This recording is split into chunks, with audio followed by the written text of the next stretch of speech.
ದೇಶದಲ್ಲಿ ಬಿಜೆಪಿಗೆ ಸ್ಪಷ್ಟ ಬಹುಮತ ಇಲ್ಲದಿದ್ರೂ ಕೂಡ 400 ಪಾರ್ ಮಂತ್ರ ಜಪ ಮಾಡ್ತಾ ಇದ್ದಂತಹ ನರೇಂದ್ರ ಮೋದಿ ಅವರು ಇದೀಗ ಮತ್ತೆ ಮೂರನೇ ಅವಧಿಗೆ ಪ್ರಧಾನಮಂತ್ರಿಯಾಗಿ ಅಧಿಕಾರ ವಹಿಸಿಕೊಳ್ಳೋಕೆ ಸಜ್ಜಾಗಿದ್ದಾರೆ. ಇದಕ್ಕೆ ಕ್ಷಣಗಣನೆ ಕೂಡ ಆರಂಭವಾಗಿದೆ. ಇನ್ನು ತಮ್ಮನ್ನ ಮೂರನೇ ಅವಧಿಗೂ ಪ್ರಧಾನಮಂತ್ರಿಯಾಗಿ ಆಗುವಂತೆ ಮಾಡಿದ್ದಂತಹ ಎನ್ಡಿಎನ ಮಿತ್ರ ಪಕ್ಷಗಳೇನಿದ್ದಾವೆ ಅದರ ಓಲೈಕೆ ಇದೀಗ ಪ್ರಧಾನಮಂತ್ರಿ ನರೇಂದ್ರ ಮೋದಿ ಅವರಿಗೆ ಅನಿವಾರ್ಯವಾಗುತ್ತೆ. ಇನ್ನು ಈಗಾಗಲೇ ಶುರುವಾಗ್ಬಿಟ್ಟಿದೆ. ಕೇಂದ್ರ ಕ್ಯಾಬಿನೆಟ್ ಏನಿದೆ, ಕ್ಯಾಬಿನೆಟ್ ದರ್ಜೆಯ ಖಾತೆಗಳು ನಮ್ಗೆ ಇಷ್ಟೇ ಬೇಕು, ಹಾಗೆ ಇಂಥದ್ದೇ ಖಾತೆ ಬೇಕು ಎನ್ನುವಂತಹ ಡಿಮ್ಯಾಂಡ್ ಅನ್ನ ಕೂಡ ಇಟ್ಟಿವೆ ಎನ್ಡಿಎನ ಮಿತ್ರ ಪಕ್ಷಗಳು.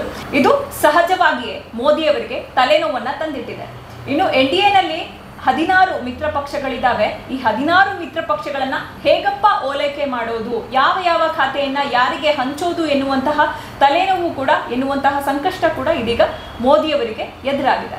ಇಲ್ಲಿ ಪ್ರಮುಖವಾದ ವಿಚಾರ ಅಂದ್ರೆ ಪ್ರಧಾನಮಂತ್ರಿ ಸ್ಥಾನ ಏನಿದೆ ಅದೆಷ್ಟು ಇನ್ಫ್ಲೂಯೆನ್ಷಿಯಲ್ ಪೊಸಿಷನ್, ಆ ಪೊಸಿಷನ್ನ ನಂತರದ ಹುದ್ದೆ ಏನಿದೆ ಅದು ಗೃಹ ಮಂತ್ರಿ ಸ್ಥಾನ. ಈ ಗೃಹ ಮಂತ್ರಿ ಖಾತೆಯನ್ನು ಕೂಡ ನಮಗೇ ಕೊಡಿ ಎನ್ನುವಂತಹ ಹಠಕ್ಕೆ, ಎನ್ನುವಂತಹ ಬೇಡಿಕೆಯನ್ನು ಕೂಡ ಟಿಡಿಪಿ, ಚಂದ್ರಬಾಬು ನಾಯ್ಡು ಅವರ ಟಿಡಿಪಿ ಮುಂದಿಟ್ಟಿದೆ ಮೋದಿ ಅವರಿಗೆ. ಇನ್ನು ಎನ್ಡಿಎ ಮೈತ್ರಿಕೂಟದಲ್ಲಿ ಟಿಡಿಪಿ ಪಕ್ಷ ಏನಿದೆ ಇದು ಬಿಜೆಪಿ ನಂತರದ ಒಂದನೇ ದೊಡ್ಡ ಪಕ್ಷ. ಯಾಕಂದ್ರೆ ಟಿಡಿಪಿ 16 ಲೋಕಸಭಾ ಕ್ಷೇತ್ರವನ್ನ ಗೆದ್ದಿದೆ ಈ ಬಾರಿ ಲೋಕಸಭೆ ಚುನಾವಣೆಯಲ್ಲಿ. ಹೀಗಾಗಿ ಟಿಡಿಪಿ ಡಿಮ್ಯಾಂಡ್ ಏನಿದೆ ಅದು ಕೂಡ ಹೈ ರೇಂಜ್ ನಲ್ಲಿದೆ. ಇನ್ನು ಟಿಡಿಪಿಯ ಚಂದ್ರಬಾಬು ನಾಯ್ಡು ಅವರು ನಮಗೆ 7 ರಿಂದ 8 ಕ್ಯಾಬಿನೆಟ್ ದರ್ಜೆಯ ಪೋಸ್ಟ್ ಬೇಕು, ಹಾಗೆ ಒಂದು ರಾಜ್ಯ ಸಚಿವ ಸ್ಥಾನವನ್ನು ನಮಗೆ ಕೊಡಿ ಎನ್ನುವಂತಹ ಡಿಮ್ಯಾಂಡ್ ಅನ್ನ ಇಟ್ಟಿದ್ದಾರೆ ಮೋದಿ ಅವರಿಗೆ. ಅದರಲ್ಲೂ ಕೂಡ ನಮಗೆ ಸಾರಿಗೆ, ಗ್ರಾಮೀಣಾಭಿವೃದ್ಧಿ, ಆರೋಗ್ಯ ಖಾತೆ, ಹಾಗೆ ವಸತಿ ಮತ್ತು ನಗರಾಭಿವೃದ್ಧಿ, ಕೃಷಿ ಖಾತೆ, ಜಲಶಕ್ತಿ ಖಾತೆ, ಐಟಿ ಮತ್ತು ಸಂವಹನ, ಶಿಕ್ಷಣ ಮತ್ತು ಹಣಕಾಸು ಖಾತೆಯನ್ನ ನಮ್ಗೆ ಕೊಡಬೇಕು ಎನ್ನುವಂತಹ ಡಿಮ್ಯಾಂಡ್ ಅನ್ನ ಇಟ್ಟಿದ್ದಾರೆ ಚಂದ್ರಬಾಬು ನಾಯ್ಡು ಅವರು. ಇನ್ನು 12 ಸೀಟು ಗೆದ್ದಿರುವಂತಹ ಜೆಡಿಯು, ನಿತೀಶ್ ಕುಮಾರ್ ಅವರ ಜೆಡಿಯು ಪಕ್ಷ ಕೂಡ 3 ಕ್ಯಾಬಿನೆಟ್ ದರ್ಜೆ ಸಚಿವ ಸ್ಥಾನವನ್ನ ಕೊಡಿ ಅಂತ ಕೇಳ್ತಾ ಇದೆ. ಅದರಲ್ಲೂ ಪ್ರಮುಖವಾಗಿ ಜೆಡಿಯುಗೆ ಕೃಷಿ ಖಾತೆ, ಪೆಟ್ರೋಲಿಯಂ ಸಚಿವಾಲಯ, ರೈಲ್ವೆ ಖಾತೆ ಕೊಟ್ರೆ ಉತ್ತಮ ಎನ್ನುವಂತಹ ಡಿಮ್ಯಾಂಡ್ ಅನ್ನ ಇಟ್ಟಿದೆ ಜೆಡಿಯು. ಇನ್ನು 5 ಸೀಟನ್ನ ಗೆದ್ದಿರುವಂತಹ ಹಿಂದೂಸ್ತಾನಿ ಅವಾಮಿ ಮೋರ್ಚಾ ಅಂದ್ರೆ HAM ಪಕ್ಷ ಕೂಡ ನಮಗೆ ಒಂದು ಕೇಂದ್ರ ಸಚಿವ ಸ್ಥಾನವನ್ನ ಕೊಡಿ ಅಂತ ಡಿಮ್ಯಾಂಡ್ ಮಾಡ್ತಾ ಇದೆ. ಇನ್ನು ಕರ್ನಾಟಕದಿಂದ ಗೆದ್ದಿರುವಂತಹ ಜಾತ್ಯತೀತ ಜನತಾದಳ ಅಂದ್ರೆ 2 ಸೀಟನ್ನ ಗೆದ್ದಿರುವಂತಹ JDS ಕೂಡ ಕೇಂದ್ರ ಕ್ಯಾಬಿನೆಟ್ ದರ್ಜೆಯ ಒಂದು ಪೋಸ್ಟ್ ಅನ್ನ ನಮಗೆ ಕೊಡಿ ಎನ್ನುವಂತಹ ಬೇಡಿಕೆಯನ್ನ ಮುಂದಿಟ್ಟಿದ್ದಾರೆ. ಅದರಲ್ಲಿ JDSನ ರಾಜ್ಯಾಧ್ಯಕ್ಷರಾದಂತಹ ಕುಮಾರಸ್ವಾಮಿ ಅವರು ನಮಗೆ ಕೃಷಿ ಖಾತೆ ಕೊಟ್ರೆ ಉತ್ತಮ, ಯಾಕಂದ್ರೆ ನಾನು ಹೇಳಿ ಕೇಳಿ ಮಣ್ಣಿನ ಮಗ, ರೈತ ಹೋರಾಟಗಾರ, ರೈತರ ಪರ ನಾನು ಸಾಕಷ್ಟು ಕೆಲಸವನ್ನ ಮಾಡಬೇಕಿದೆ, ನಾನು ಸದಾ ರೈತ ಪರ ನಿಲ್ಲುವಂತಹ ನಾಯಕ ಎನ್ನುವಂತಹ ದೃಷ್ಟಿಯಿಂದ ನನಗೆ ಈ ಬಾರಿ ಕೃಷಿ ಖಾತೆ ಕೊಟ್ರೆ ಒಳ್ಳೆಯದು ಎನ್ನುವಂತಹ ಬೇಡಿಕೆಯನ್ನು ಕೂಡ JDSನ ರಾಜ್ಯಾಧ್ಯಕ್ಷ ಕುಮಾರಸ್ವಾಮಿ ಅವರು ಇಟ್ಟಿದ್ದಾರೆ.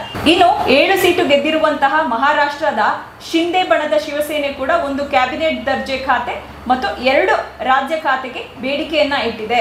ಸೊ ಈ ಪ್ರಮುಖ ಪಕ್ಷಗಳೇನಿದ್ದಾವೆ ಎನ್ಡಿಎನ ಪ್ರಮುಖ ಪಕ್ಷಗಳು, ಇವು ಮೋದಿಯವರನ್ನ ಮತ್ತೆ 3ನೇ ಬಾರಿಗೆ ಪ್ರಧಾನಿಯನ್ನಾಗಿ ಮಾಡುವಲ್ಲಿ ಅತ್ಯಂತ ಪ್ರಮುಖ ಪಾತ್ರವನ್ನ ವಹಿಸಿದಂತಹ ಪಕ್ಷಗಳು.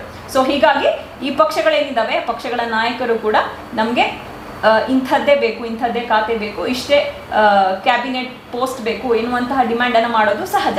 ಹಾಗಾದ್ರೆ ಮೋದಿ ಅವರು ತಮ್ಮ ಮಿತ್ರ ಪಕ್ಷಗಳ ಒತ್ತಾಯಕ್ಕೆ ಮಣಿದು ಪ್ರಮುಖ ಖಾತೆಗಳನ್ನೆಲ್ಲ ಹೀಗೆ ತಮ್ಮ ಮಿತ್ರ ಪಕ್ಷಗಳ ನಾಯಕರಿಗೆ ಅಥವಾ ಮಿತ್ರ ಪಕ್ಷಗಳಿಗೆ ಹಂಚ್ತಾ ಹೋದ್ರೆ ತಮ್ಮ ಸ್ವಪಕ್ಷೀಯರಿಗೆ ಏನ್ ಮಾಡ್ತಾರೆ? ಹಾಗಾದ್ರೆ ಮೋದಿ ಅವರು ಈ ಬಾರಿ ತಮ್ಮ ಸಂಪುಟದಲ್ಲಿ ಸ್ವಪಕ್ಷದ ಸಂಸದರನ್ನ ಸೈಡ್ ಲೈನ್ ಮಾಡ್ತಾರಾ ಎನ್ನುವಂತಹ ಪ್ರಶ್ನೆ ಇದೀಗ ಎದ್ದಿದೆ. ಇನ್ನು ಸೈಡ್ ಲೈನ್ ಎನ್ನುವಂತಹ ವಿಚಾರಕ್ಕೆ ಬರೋದಾದ್ರೆ ಈಗಾಗಲೇ ಕೇಂದ್ರ ಗೃಹ ಸಚಿವರಾಗಿದ್ದಂತಹ ಅಮಿತ್ ಶಾ ಅವರನ್ನು ಕೂಡ ಮೋದಿ ಅವರು ಸೈಡ್ ಲೈನ್ ಮಾಡಿದ್ದಾರೆ. ಟಿಡಿಪಿಯ ಚಂದ್ರಬಾಬು ನಾಯ್ಡು ಅವರ ಆಜ್ಞೆಯಂತೆ, ಅವರ ಆಗ್ರಹದಂತೆ ಮೋದಿ ಅವರು ಇದೀಗ ಅಮಿತ್ ಶಾ ಅವರನ್ನ ಸೈಡ್ ಲೈನ್ ಮಾಡ್ತಾ ಇದ್ದಾರೆ ಮೋದಿ ಅವರು. ಸೊ ತಮ್ಮ ಹುದ್ದೆಯನ್ನ ಗಟ್ಟಿಗೊಳಿಸಿಕೊಳ್ಳುವಂತಹ ಸಲುವಾಗಿ ಇದೀಗ ತಮ್ಮ ಆಪ್ತರನ್ನೇ ಮೋದಿ ಅವರು ಸೈಡ್ ಲೈನ್ ಮಾಡ್ತಾ ಇದ್ದಾರೆ. ಕಡೆಗೆ ಒಂದು ದಿನ ಖುದ್ದು ಮೋದಿಯವರೇ ಸೈಡ್ ಲೈನ್ ಆದ್ರೂ ಕೂಡ ಆಶ್ಚರ್ಯ ಪಡಬೇಕಾಗಿಲ್ಲ. ಇನ್ನು ಕಳೆದ 10 ವರ್ಷದಲ್ಲಿ ಮೋದಿ ಅವರು ಏನು ಹೇಳ್ತಾ ಇದ್ರು, UPA ಸರ್ಕಾರವನ್ನ ಜರೀತಾ ಇದ್ರು, UPA ಸರ್ಕಾರದ ಕಾರ್ಯವೈಖರಿಯಾಗಲಿ ಅಥವಾ UPA ಸರ್ಕಾರದಲ್ಲಿ ಆಡಳಿತವನ್ನ ನಡೆಸ್ತಾ ಇದ್ದಂತಹ ಮಾಜಿ ಪ್ರಧಾನಿ ಮನಮೋಹನ್ ಸಿಂಗ್ ಏನಿದ್ದಾರೆ ಅವರ ಕಾರ್ಯವೈಖರಿಯನ್ನ ಏನು ಮೂದಲಿಸ್ತಾ ಬಂದಿದ್ರು ಮೋದಿ ಅವರು, ಮೋದಿಯವರಿಗೆ ಈಗ ಗೊತ್ತಾಗ್ತಾ ಇದೆ. ಮನಮೋಹನ್ ಸಿಂಗ್ ಅವರು ಸೋನಿಯಾ ಗಾಂಧಿ ಅವರ ಕೈಗೊಂಬೆ, ರಬ್ಬರ್ ಸ್ಟ್ಯಾಂಪ್, ಹಾಗೆ ಕಿಚನ್ ಕ್ಯಾಬಿನೆಟ್ ಮನಮೋಹನ್ ಸಿಂಗ್ ಅವ್ರದ್ದು ಎನ್ನುವಂತಹ ಮಾತುಗಳನ್ನ ಪದೇ ಪದೇ ಏನು ಆಡ್ತಾ ಇದ್ರು, ಟೀಕೆ ಟಿಪ್ಪಣಿಗಳನ್ನ ಮಾಡ್ತಾ ಇದ್ರು ಪ್ರಧಾನಮಂತ್ರಿ ನರೇಂದ್ರ ಮೋದಿ ಅವರು. ಬಹುಶಃ ನರೇಂದ್ರ ಮೋದಿ ಅವರಿಗೆ ಇದೀಗ ಅರ್ಥವಾಗುತ್ತೆ ಸಮ್ಮಿಶ್ರ ಸರ್ಕಾರವನ್ನ ನಡೆಸೋದ್ರಲ್ಲಿ ಅದೆಷ್ಟು ಚಾಲೆಂಜಸ್ ಇದೆ, ಎಷ್ಟು ಸವಾಲುಗಳನ್ನ ಎದುರಿಸಬೇಕಾಗತ್ತೆ, ತನ್ನ ಮಿತ್ರ ಪಕ್ಷಗಳನ್ನೆಲ್ಲ ಓಲೈಕೆ ಮಾಡೋದು ಎಷ್ಟು ಕಷ್ಟ ಅನ್ನುವಂಥದ್ದು ಇದೀಗ ಮೋದಿಯವರಿಗೆ ಅರಿವಾದಂತೆ ಭಾಸವಾಗ್ತದೆ. ಇದಕ್ಕೆ ಅಮಿತ್ ಶಾ ಅವರನ್ನ ಸೈಡ್ಲೈನ್ ಏನ್ ಮಾಡಿದ್ದಾರೆ, ಅದೇ ಒಂದು ಬೆಸ್ಟ್ ಎಕ್ಸಾಂಪಲ್. ಇನ್ನು ಈಗಾಗಲೇ ಸಾರ್ವಜನಿಕ ವಲಯಗಳಲ್ಲಿ ಮೋದಿಯವರ ಬಗ್ಗೆ ಟೀಕೆ ಟಿಪ್ಪಣಿಗಳು ಕೂಡ ಶುರುವಾಗ್ಬಿಟ್ಟಿದೆ, ಚರ್ಚೆಗಳು ಬಿಸಿಯಾಗಿವೆ. ಏನಂದ್ರೆ ಮೋದಿಯವರು ಕೂಡ ಮನಮೋಹನ್ ಸಿಂಗ್ ಅವರನ್ನ ಏನು ಮೋದಿಯವರು ಮೂದಲಿಸ್ತಾ ಇದ್ರು, ಅದೇ ರೀತಿ ಮೋದಿಯವರು ರಿಮೋಟ್ ಕಂಟ್ರೋಲ್ ಪ್ರಧಾನಿ, ಮೋದಿಯವರು ರಬ್ಬರ್ ಸ್ಟ್ಯಾಂಪ್ ಪ್ರಧಾನಿ ಎನ್ನುವಂತಹ ಟೀಕೆ ಟಿಪ್ಪಣಿಗಳು ಇದೀಗ ಸಾರ್ವಜನಿಕ ವಲಯದಲ್ಲಿ ಶುರುವಾಗ್ಬಿಟ್ಟಿದೆ. ಇನ್ನು ಪ್ರಧಾನಮಂತ್ರಿ ನರೇಂದ್ರ ಮೋದಿ ಅವರು ಏನು ತಮ್ಮ 10 ವರ್ಷದ ಆಡಳಿತದಲ್ಲಿ ವಿಶ್ವಗುರುವಾಗಿ ಆಡಳಿತವನ್ನ ನಡೆಸಿದವರು, ಇಡೀ ವಿಶ್ವಕ್ಕೆ ಮಾದರಿಯ ಪ್ರಧಾನಮಂತ್ರಿ ಎನ್ನುವಂತಹ ಟೈಟಲ್ ಅನ್ನ ಪಡೆದುಕೊಂಡಿದ್ರು. ಈ 10 ವರ್ಷದ ಆಡಳಿತದಲ್ಲಿ ನಾನು ದೇಶದ ಸೇವೆಯನ್ನ ಮಾಡ್ತಾ ಇದ್ದೀನಿ, ಏಕ್ ಅಖೇಲ ಅಂತ ತಮ್ಮ ಬೆನ್ನನ್ನ ತಾವೇ ತಟ್ಕೊಳ್ತಾ ಇದ್ದಂತಹ ವಿಶ್ವಗುರು ನರೇಂದ್ರ ಮೋದಿ ಅವರಿಗೆ ಈ ಸನ್ನಿವೇಶ ಎದುರಾಗಿರೋದು, ಅಂದ್ರೆ ಇಬ್ಬರು ನಾಯಕರ ಕೈಗೊಂಬೆಯಾಗಿರುವುದು ವಿಪರ್ಯಾಸ. ಸೊ ದೇಶದಲ್ಲಿ ಜೂನ್ 9ರಿಂದ ಮೋದಿ ಅವರ 3.0 ಸರ್ಕಾರ ಆಡಳಿತಕ್ಕೆ ಬರುತ್ತೆ. ಇನ್ನು what goes around comes around ಎನ್ನುವಂತೆ, ಅಂದ್ರೆ ಕನ್ನಡದಲ್ಲಿ ಕ್ಲಿಯರ್ ಆಗಿ ಹೇಳಬೇಕು ಅಂದ್ರೆ ಮಾಡಿದ್ದುಣ್ಣೋ ಮಹಾರಾಯ ಎನ್ನುವಂತೆ ಮೋದಿಯವರು UPA ಸರ್ಕಾರದ ಮನಮೋಹನ್ ಸಿಂಗ್ ಅವರ ಕಾರ್ಯವೈಖರಿಯನ್ನ ಟೀಕೆ ಮಾಡ್ತಾ ಇದ್ದಂತೆ ಇದೀಗ ಆ ಸನ್ನಿವೇಶ, ಆ ಮಾತುಗಳು ಮೋದಿಯವರಿಗೆ ತಿರುಗುಬಾಣವಾಗಿ ಬರ್ತಾ ಇದೆ. ಸೊ ಇದು ಪ್ರಕೃತಿಯ ವಿಸ್ಮಯ, ಪ್ರಕೃತಿಯೇ ಮೋದಿಯವರಿಗೆ ಪಾಠವನ್ನ ಹೇಳಿಕೊಡ್ತಾ ಇದೆ.